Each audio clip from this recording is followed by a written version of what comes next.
ഇന്ന് നമ്മൾ 50ാമത്തെ വനിതാ ദിനം ആണ് നമ്മൾ ആഘോഷിക്കുന്നത്. അതായത് 1975 നമ്മൾ ആദ്യമായിട്ട് വനിതാ ദിനം ഇങ്ങനെ ആഘോഷിക്കാൻ തുടങ്ങിയത്. ബാക്കി ചരിത്രമൊക്കെ നേരത്തെ നമ്മുടെ മോൾ പറഞ്ഞു തന്നു, അതുകൊണ്ട് ഞാൻ അതിലോട്ട് കിടക്കുന്നില്ല. പിന്നെ നമ്മുടെ ഈ വർഷത്തെ സംഭവം എന്താ വെച്ചാൽ ലിംഗസമത്വത്തിനായി പ്രവർത്തനം ത്വരിതപ്പെടുത്തുക എന്നതാണ് നമ്മുടെ 2025 വനിതാ ദിന സന്ദേശം. ഇതിൽ തന്നെ നമുക്ക് എല്ലാവർക്കും മനസ്സിലാകും ലിംഗസമത്വം. ശരിക്കും പറഞ്ഞാൽ നമ്മൾ ഓൾറെഡി ലിംഗസമത്വം നേടിക്കഴിഞ്ഞു, അതെല്ലാവർക്കും അറിയാം.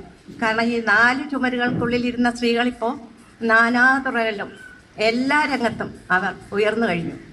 ഇനി നമുക്ക് വേണ്ടത് സ്ത്രീ സമത്വമല്ല എന്നുള്ളതാണ് എൻ്റെ അഭിപ്രായം, സ്ത്രീ സ്വാതന്ത്ര്യം. കാരണം നമുക്കിപ്പോൾ നഷ്ടപ്പെട്ടുകൊണ്ടിരിക്കുന്നത് സ്ത്രീ സ്വാതന്ത്ര്യമാണ്, അതെല്ലാവർക്കും അറിയാമായിരിക്കും.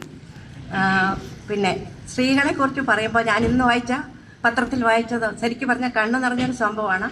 അതായത് ഒരു പെൺകുട്ടി സഹോദരി, ഞാൻ പേര് മറന്നുപോയി, അത് എറണാകുളത്തുകാരിയാണ്. അതിൽ ജന്മന 2 കൈയും നഷ്ടപ്പെട്ട കുട്ടിയാണ്. പക്ഷെ അത് ഇന്ന് ലോകത്തിൽ ആദ്യമായിട്ട് അതിന് ഡ്രൈവിംഗ് ലൈസൻസ് നേടിയിരിക്കുന്നു. ഒന്ന് ഓർത്തു നോക്കിയേ, അതപ്പോൾ എത്രമാത്രം കഷ്ടപ്പെട്ടിട്ടാണ് ഒരു വനിത.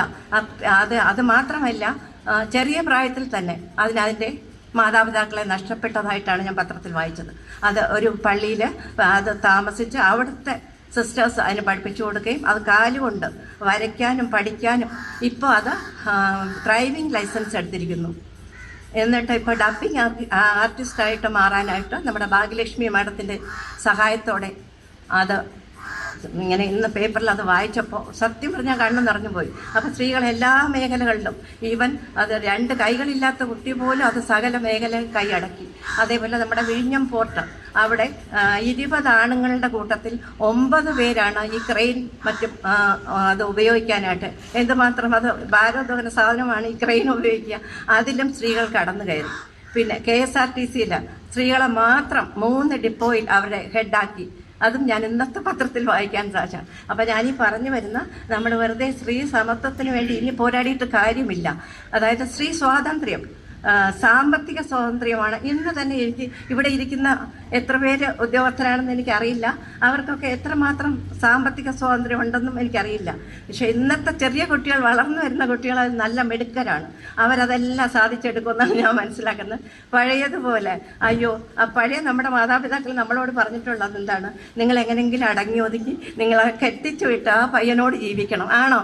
എല്ലാവരും അതെങ്കിലും സമ്മതിക്കുന്നുണ്ടോ?